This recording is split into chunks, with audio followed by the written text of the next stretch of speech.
So என்னதான் political stand இருந்தாலும்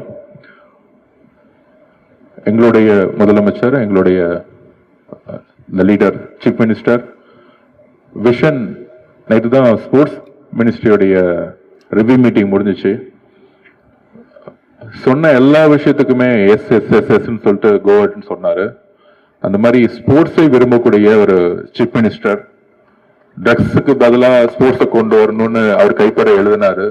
ட்ரக்ஸை விட்டு ஸ்போர்ட்ஸை எதுன்னு எழுதினாரு. 3 கிலோமீட்டர் ரன் பண்ணாரு ஸ்போர்ட்ஸ் பீப்புளோட. அதே மாதிரி நம்மளுடைய முன்னாள் ஒன்றிய கேபினட் மினிஸ்டர் அவரும் அப்பையிலேருந்தே ஸ்போர்ட்ஸ்ல இருக்காரு. இன்னைக்கு இல்லை, கிட்டத்தட்ட நான் தமிழ்நாடு ஒலிம்பிக் அசோசியேஷன் செக்ரட்டரியா இருக்கும்போது ஒரு 10 வருஷமா அண்ணா வந்து இங்க எலெக்ஷன்ல நின்று அசோசியேஷன் இருக்கக்கூடிய ப்ராப்ளம், டிரான்ஸ்பரன்சி, ரெக்கமெண்டேஷன்லாம் கிளீன் அப் பண்ணி இன்னைக்கு இங்க நேஷனல் வரைக்கும் பிளேயர்ஸ் வந்து டிராவல் பண்றாங்கன்னா அஃப்கோர்ஸ் ஒரு குட் லீடர்ஸால இருந்தால் மட்டும்தான் அந்தந்த அசோசியேஷன் வந்து ஒரு சஸ்டைன் பண்ண முடியும். So as a player daily evening வந்து என்னதான் பொலிட்டிக்கல் ஒர்க் இருந்தாலும் டெய்லி பேட்மிண்டன் விளையாடக்கூடிய ஒரு பிளேயரா இன்னைக்கும் அன்புமணி சார் இருக்கிறார், இன்னைக்கும் அண்ணன். So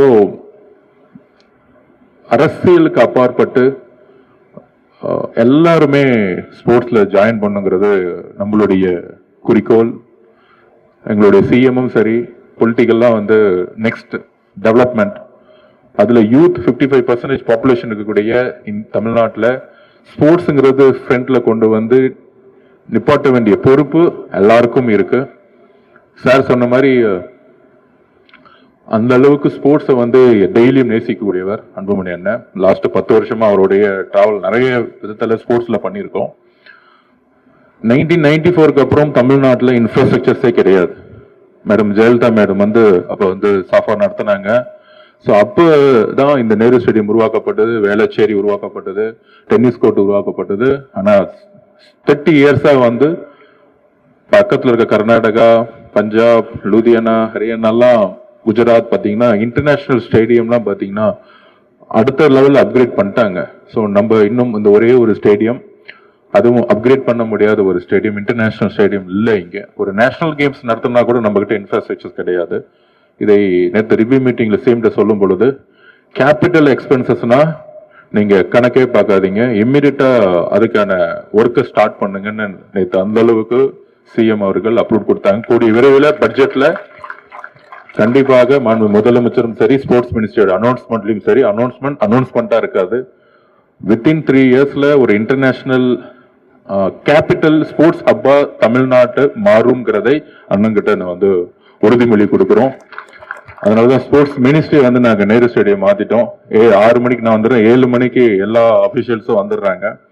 so everyday morning 7 to 10 sports மினிஸ்ட்ரியோட ஒர்க் இங்க நடக்கும். அதுக்கப்புறம் தான் நான் செக்ரட்டரியேட் போறேன். ஸோ அந்த மாதிரி இன்ஃப்ராஸ்ட்ரக்சர் இல்லாம நம்ம அடுத்த கட்டத்துக்கு போக முடியாது. அண்ணா சொன்ன மாதிரி அகாடமிஸ், செர்பியா போனீங்கன்னா 3000 அகாடமிஸ் இருக்கும். அமெரிக்கா போனீங்கன்னா ஒவ்வொரு ஸ்டேட்லயும் ஒவ்வொரு கேமுக்குன்னு அகாடமிஸ் இருக்கும்.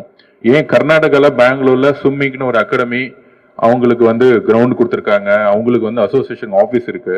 ஸோ இங்க அந்த மாதிரி எதுவுமே கிடையாது. ஸோ இந்த நேரு ஸ்டேடியத்திலேயே இங்கேயே வந்து ஒரு பெரிய ஒலிம்பிக் பவன் கட்டி அசோசியேஷனுக்கு ஒரு ஆஃபீஸ், அவங்களுக்கான ஒவ்வொரு அசோசியேஷனுக்கும் கிரவுண்ட் கட்டி கொடுத்து, அவங்களுக்கான ஆஃபீஸ் கட்டி கொடுத்து, அவங்களுக்கான அகாடமிஸை உருவாக்க வேண்டிய கடமையும் பொறுப்பும் விஷனும் தமிழ்நாடு ஸ்போர்ட்ஸ் டிபார்ட்மெண்ட்டுக்கு எங்களுக்கு இருக்கு. ஏன்னா தமிழ்நாடு ஒலிம்பிக் அசோசியேஷன்ல நான் ஜெனரல் செக்ரட்டரியா இருக்கும்போது இதே கோரிக்கைகளை முன்னாள் இருக்கக்கூடிய டிபார்ட்மெண்ட்ல கொடுத்துருக்கோம். அதே மெம்பர் செக்ரட்டரி தான் இப்பயும் இருக்கிறாரு. ஸோ அதனால அந்த கோரிக்கைகள்லாம், அந்த ஃபைல்லாம் திருப்பி எடுத்து நானும் ஐசிடி சார்லாம் போய் லெட்டரா கொடுப்போம் லாஸ்ட் 5 வருஷத்துக்கு முன்னாடிலாம். ஸோ இப்போ அந்த இடத்துல நமக்கான பொறுப்பு வந்து மக்கள் கொடுக்கும் பொழுது ஸ்பீடப் பண்ண வேண்டிய பொறுப்பு இருக்கு ஆக்சுவலா. ஸோ அப்படி ஒரு இன்டர்நேஷனல் ஸ்டாண்டர்ட் லெவல்ல ஒரு ஒலிம்பிக் சிட்டி, சார் சொல்ற மாதிரி எங்க வறுமை அதிகமா இருக்கோ, தருமபுரி, திருநெல்வேலி, தூத்துக்குடி, நாகப்பட்டினம், இந்த இடத்துலலாம் ஒலிம்பிக் அகாடமிஸை வந்து உருவாக்குறதுக்கான நேற்று பெரிய டிஸ்கஷன் நடந்துச்சு. அந்த ஒலிம்பிக் உடைய அகாடமிஸ் பாத்தீங்கன்னா 38 கேம்ஸ் உடைய இன்டர்நேஷனல் ஸ்டாண்டர்ட் லெவல்ல கிரவுண்ட் இருக்கும். ஃபாரின் கோச்சஸ் அப்பாயின்மெண்ட் பண்ண போறோம். அதுல பெஸ்ட் தமிழ்நாடு கோச்சஸை ட்ரைனிங்க்கு ஃபாரின் கோச்சஸ் கிட்ட ட்ரைனிங் எடுக்கிறதுக்கு அப்பாயின்ட் பண்றதுக்கான ஒர்க் நடந்துட்டு இருக்கு. ஸ்போர்ட்ஸ் ஹாஸ்டல் ஃபுல்லா எதுவுமே அப்கிரேட் பண்ணாம இருக்கு. அண்ணன் சொன்ன மாதிரி நேஷனல் பிளேயர் அண்ணனுக்கு தெரியும். நான் இங்க இருக்கக்கூடிய ரூம் நம்பர் 56ல தான் ஸ்போர்ட்ஸ் ஹாஸ்டல் இருந்தேன். ரூம் நம்பர் 56 இங்கதான் இருக்கு. அந்த 56க்கு நான் திருப்பி போகும்போது நான் போன வாரம் போனேன். 2006ல எப்படி இருந்துச்சோ அதே மாதிரி இருக்கு. அதே இரும்பு கட்டில், அதே ஒரு 10 ஃபேன், அதே 3 பாத்ரூம். சோ இதெல்லாம் அப்கிரேட் பண்ணல. இதே நான் குஜராத்துக்கு இப்ப லேட்டஸ்டா போய் பார்த்தேன். நானு அங்க இருக்க ஒரு லேட்டஸ்ட் ஸ்டேடியத்துல sports hostel of national sports hostel of excellence board வச்சு ஒரு 3 ஸ்டார் கேட்டகரிக்கு ஒவ்வொரு ஸ்போர்ட்ஸ் மேனுக்கும் ஒரு ரூம் கொடுத்து, அங்க லைப்ரரி வச்சு, ஒரு ஏசி அகாமடேஷன் கொடுத்து, ஒரு பிளேயருக்கான ரெஸ்பெக்ட் அங்க கொடுக்குறாங்க. டெல்லியில கொடுக்குறாங்க, பஞ்சாப்ல கொடுக்குறாங்க, ஹரியானால கொடுக்குறாங்க. ஆனா நம்ம பிளேயர்ஸ்க்கு வந்து நைட்டு இப்ப நாங்கெல்லாம் தூங்கும்போது கஷ்டப்பட்டு மார்னிங் 3 hours 6 to 9 வரைக்கும் விளையாடுவோம், திருப்பியும் 4 to 8 வரைக்கும் விளையாடுவோம். அவ்வளோ பயங்கர ப்ரெஷர்டு ஒரு ஸ்போர்ட்ஸ் லைஃப் எங்களுக்கு இருக்கும். ஆனா தூங்கலான்னு பார்த்தா ஃபேன் ஓடாது, வேர்த்து கொட்டும், நைட்டு தூக்கம் இருக்காது, ஏசி இருக்காது. ஒரு ஸ்போர்ட்ஸ் மேனுக்கு ஏர் கண்டிஷன் வேணும் ஒரு ஃப்ரீயா தூங்குறதுக்கு. ஏன்னா பாடி வந்து ஓடி ஆல்ரெடி 40 டிகிரி ஒரு வெப்பத்துல இருக்கும் பொழுது இன்னும் அதிகமான ஒரு ஹீட் பாடியா இருக்கும் ஸ்போர்ட்ஸ் மேனுக்கு. ஸோ இந்த மாதிரி ஒரு நேஷனல் அத்லெட்ஸ்க்கு வந்து சின்ன சின்ன விஷயங்கள் வந்து நம்ம கிட்ட ஃபண்ட் இல்லாம இல்லை. ஆனா அது ஒரு சின்ன சின்ன விஷயங்களை வந்து அட்மினிஸ்ட்ரேஷனா பண்ணணும். தமிழ்நாடு முழுசும் ஏசி அகாமடேஷன்ஸை மாத்த சொல்றதுக்கு மாண்புமிகு முதலமைச்சர் வந்து ஓகே பண்ணியிருக்கிறாரு. அது இல்லாம இந்த 60 daysல ஸ்போர்ட்ஸ் ஹாஸ்டல்ல முன்னாடி 350 rupees தான் இருந்துச்சு. மார்னிங் வரும். நான் ஃபர்ஸ்ட் சாப்பிடும்போது கூட சோசியல் மீடியால வந்து ஏதோ ஒரு வீடியோ எடுத்து பரப்புனாங்க. நான் ஜஸ்ட் சாப்பிடும்போது ஒரே ஒரு இட்லி 2 எக்கு மட்டும்தான் இருந்துச்சு. ஒரு ஸ்போர்ட்ஸ் மேனுக்கு புரோட்டீன் பேஸ்டு ஃபுட் இருக்கணும். ஆனா ஸ்போர்ட்ஸ் ஹாஸ்டல் நேஷனல் அத்லெட்டுக்கு புரோட்டீன் பேஸ்டு ஃபுட்டே கிடையாது. ஒரு இட்லி 2 எக் இருந்துச்சு காலையில. ஸோ சாயில பாத்தீங்கன்னா எல்லா மெனு இருக்கும். பிரெட்ஸ் இருக்கும், கார்ன்ஃபிளக்ஸ் இருக்கும், நட்ஸ் இருக்கும், ஒரு நேரத்துல புரோட்டீன் ஃபுட் இருக்கும், கார்ப்ஸ் ஃபுட் இருக்கு, இட்லி இருக்கும். அந்த மாதிரி ஒரு 3-4 மெனு இருக்கும் சாயில. சென்ட்ரல் கவர்மெண்ட்லோடைய சாய் ஹாஸ்டல்ல அந்த மாதிரி இருக்கும். ஸோ அதை அப்கிரேட் பண்றதுக்கு மாண்புமிகு முதலமைச்சர் சொன்ன உடனே 350ங்கிறது 450 ஆச்சு. கிட்டுக்கு வந்து 25,000 மாத்திருக்கோம். வருஷத்துக்கு மினிமம் 3 நைட் ஷூஸ், அந்த மாதிரி ஒரு குவாலிட்டியான ஷூஸ் கொடுக்கணும். கிட்ஸ் வந்து மினிமம் கிட்டத்தட்ட 8 பேர் கொடுக்கணும். அப்படிலாம் போட்டு ஆல்மோஸ்ட் 12 crores உடைய சாங்ஷனை இந்த 30 daysல நம்ம அப்ரூவ் பண்ணி சாங்ஷன் பண்ணியாச்சு ஆக்சுவலா. ஸோ ஆல்மோஸ்ட் தமிழ்நாடு முழுசு இருக்கக்கூடிய ஹாஸ்டல் பிளஸ் எல்லா டிஸ்ட்ரிக்ட்லயும் ஸ்போர்ட்ஸ் ஹாஸ்டல் ஆரம்பிக்கணும் நம்ம நினைச்சிட்டு இருக்கோம். ஆக்சுவலா இப்ப தருமபுரியில ஸ்போர்ட்ஸ் ஹாஸ்டல் இருக்கணும். கள்ளக்குறிச்சியில கல்வராயமலை போயிட்டு வந்தோம். அங்க மேல 7 ஏக்கர் சூஸ் பண்ணி அங்க ஒரு ஷெட்யூல் ட்ரைப்ஸுக்கு பழங்குடி மக்களுக்குன்னு ஒரு ஸ்போர்ட்ஸ் ஒரு மினி ஒரு ஒலிம்பிக் மாதிரி அங்க கட்டுறதுக்கான பூர்வாங்க பணி நடந்திருக்கு. இது எல்லாமே மாண்புமிகு முதலமைச்சர் அவர்கள் சொன்ன உடனே இதை வந்து எவ்வளவு ஸ்பீடா பண்ண முடியுமோ அவ்வளவு ஸ்பீடா பண்ணுங்க. ஸ்போர்ட்ஸ் உடைய இன்ஃப்ராஸ்ட்ரக்சர்ங்கிறது கேபிட்டல் எக்ஸ்பென்சஸ்ல கொண்டு வந்துட்டு அதுக்கு எவ்வளவு வேணா செலவு பண்ணுங்க அப்படிங்கறத அப்படி ஒரு டிஸ்கஷன்ஸை சிஎம் அவர்கள் உடனடியா நேற்று கிளியர் பண்ணாரு. ஸோ அந்த அளவுக்கு ஸ்போர்ட்ஸை விரும்பிய ஒரு முதலமைச்சர், விரும்பக்கூடிய முதலமைச்சர் எல்லா யூத்தையும் விளையாடுங்க, எங்கெல்லாம் ஒரு காலி வேக்கன்ட் கிரவுண்ட் இருக்கும் அங்கெல்லாம் ஒரு எம்ஓஇ போட்டு கிளீன் அப் பண்ணி ஃபெர்டிலைட் போட்டு விளையாட வைங்க, எல்லா யூத்தையும் விளையாட வைங்க, மார்னிங் 6ல இருந்து 10 வரைக்கும் நீங்க வந்து விளையாட வைங்க அப்படின்னு ஒரு இன்ஸ்ட்ரக்ஷன் வந்து முதலமைச்சர் கொடுத்திருக்கிறாரு. அதனால அண்ணன் அன்புமணி அந்த மாதிரி அவரு லைஃப்ல வந்து பாலிடிக்ஸ் முக்கியமா ஸ்போர்ட்ஸ் முக்கியமா ஃபர்ஸ்ட் ஸ்போர்ட்ஸ்னு சொல்லுவாரு. அதேதான் எங்களுக்கும் பாலிடிக்ஸா ஸ்போர்ட்ஸ் ஃபர்ஸ்ட் ஸ்போர்ட்ஸ். ஏன்னா அங்க கீழ இருந்து நாங்க வந்திருக்கோம். ஏன்னா ஸ்போர்ட்ஸ் வந்து பொதுவா ஒரு பாசிட்டிவ். பிரேசில்ல வந்து நிறைய இடத்துல ட்ரக்ஸ் வந்துச்சு ஒரு கல்ச்சர். அப்ப அந்த கவர்மெண்ட் என்ன பண்ணாங்கன்னா எல்லா இடம் எங்கெல்லாம் ஃபுட்பால் கிரவுண்ட் இருக்கோ அதெல்லாம் அந்த வேக்கண்டான கிரவுண்ட் எல்லாம் ஓபன் பண்ணி விட்டு ஃபுட்பால் என்கரேஜ் பண்ணாங்க. இன்டர்நேஷனல் லெவல்ல பிரேசிலும் சக்சஸ் பண்ணாங்க. அப்ப ட்ரக்ஸ் உடைய அடிக்ஷன்ஸ் வந்து குறைஞ்சிட்டே இருந்துச்சு. ஸோ இதுதான் வந்து யூத்தை வந்து ஒரு நல்ல ஒரு பாசிட்டிவா எனர்ஜெட்டிக் மாத்தினா ஸ்போர்ட்ஸுக்கு தான் முடியும். அதனால இனிமேட் எக்ஸிகியூஷன்ல நிறைய கான்சென்ட்ரேட் பண்ண சொல்லியிருக்காரு மாண்புமிகு முதலமைச்சர் அவர்கள். அகாடமி சொன்னாரு, உறுதியாக 10 அகாடமி இருக்கு. அண்ணா நீங்க சொல்றதுக்கு முன்னாடியே தர்மபுரியை நாங்க மார்க் பண்ணி வச்சிருக்கோம். நாங்க ஒரு அகாடமி நாங்க ஆக்சுவலா திருவண்ணாமலையில ஒரு அகாடமி.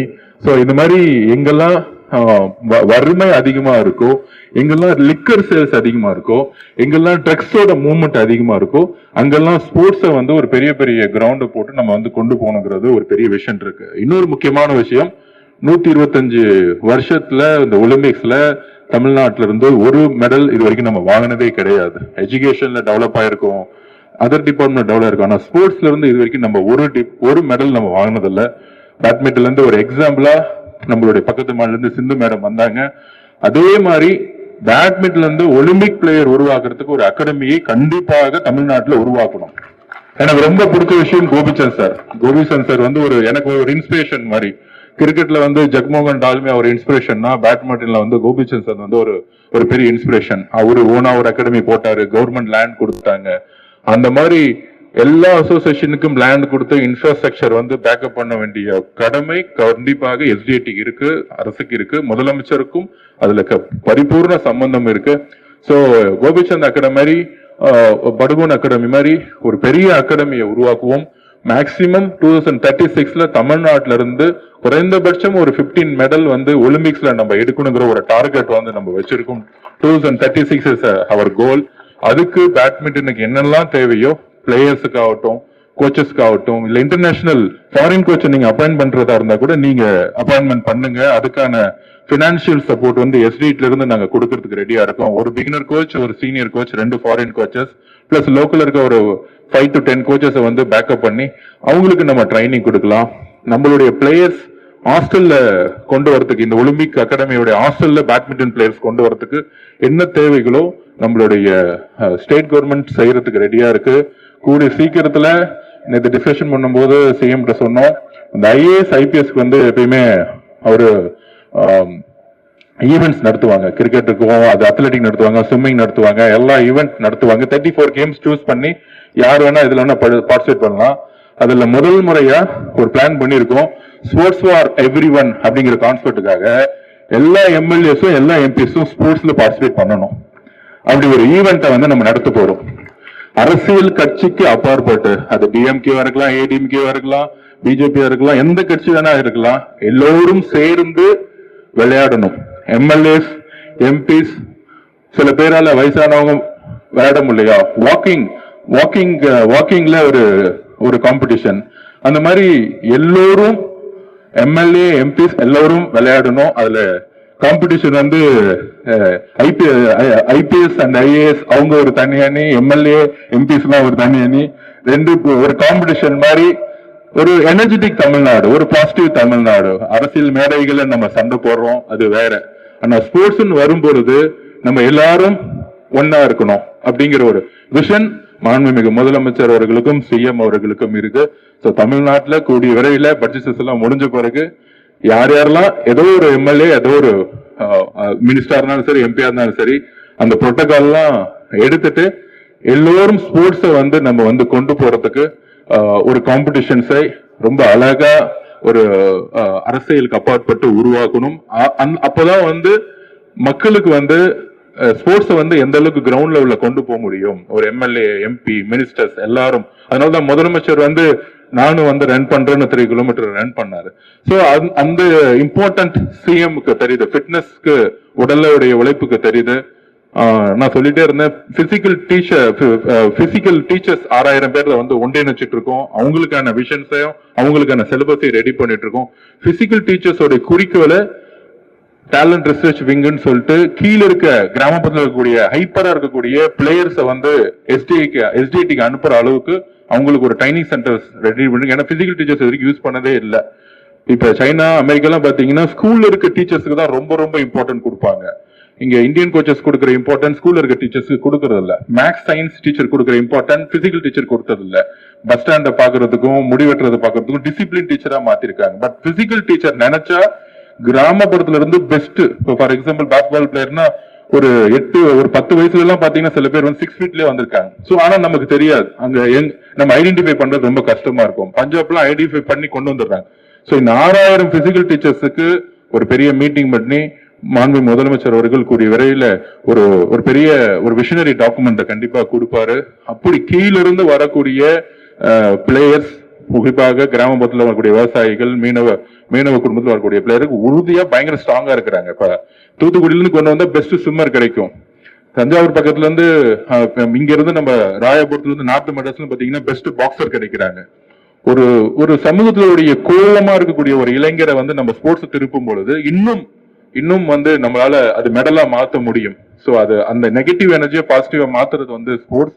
அதனால academies, international standard level Olympic cities இது எல்லாமே ரிவ்யூ பண்ணிட்டு இருக்கோம். அதே மாதிரி ஒவ்வொரு அசோசியேஷனுக்கான ஒரு அகாடமிஸ், அவங்களுக்கான ஆபீஸ், அவங்களுக்கான தங்கும் இடம், அவங்க பிராக்டிஸ் பண்றதுக்கான இடம், இங்கிருந்து பிளேயர்ஸ் எல்லாம் வந்து ட்ரெயின்ல போகும்போது கஷ்டப்படுறாங்க.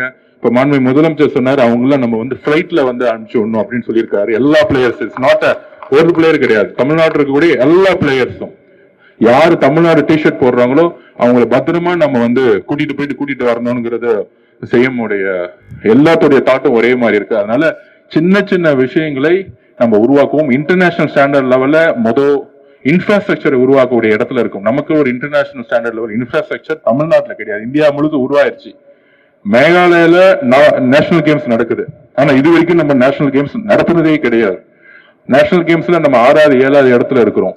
சோ அப்ப இதெல்லாம் சரி செய்யக்கூடிய இடத்துல உறுதியாக ஒரு விஷனோட மாண்பு முதலமைச்சருடைய ஒரு விஷன்ல ஃபுல்லா நாங்க எல்லாரும் ஒர்க் பண்ணிட்டு இருக்கோம். கீழே ஸ்போர்ட்ஸ் ஹாஸ்டல்ல இருந்து வந்ததுனால, அதுவும் அசோசியேஷனுடைய அட்மினிஸ்ட்ரேஷன் வந்ததுனால ஒவ்வொரு விஷயமும் எங்களுக்கு கீழே கிரவுண்ட்ல இருந்து புரிஞ்சிட்டு வந்திருக்கோம். அதனால எல்லோரும் ஒன்றிணைவோம். பாலிடிக்ஸ்க்கு அப்பாற்பட்டு ஒரு நல்ல ஒரு யூத் சொசைட்டியை உருவாக்குறதுக்கும், ஒரு எனர்ஜெட்டிக் சொசைட்டியை உருவாக்குறதுக்கும், ஒலிம்பிக்ல மெடல்ஸை உருவாக்குவதற்கும் கூடிய விரைவில் அதுக்கான ஒரு விஷனோட நாம் பயணிப்போம். உறுதியாக பேட்மிண்டன் அசோசியேஷனுக்கு என்னெல்லாம் வேணுமோ, நான் சொன்ன மாதிரி ஃபாரின் கோச்சஸ், அதுக்கான இடம் இப்போ வந்து ரெடி பண்ணிட்டு இருக்கோம். எல்லா அசோசியேஷனுக்கும் ஒரே இடத்துல அகாடமிஸையும் அகாமடேஷன் சென்டரையும் ட்ரைனிங் சென்டர்ஸையும் அதுக்கான இடத்தெல்லாம் இப்போ வந்து பிளான் பண்ணிட்டு இருக்கோம். ஸோ கூடிய விரைவில் அதுக்கான அனௌன்ஸ்மெண்ட் வருங்கிறத சொல்லி வாய்ப்பு கொடுத்த அனைவருக்கும் சாருக்கும் ரொம்ப ரொம்ப நன்றிங்கிற தெரிவிச்சுக்கோம்.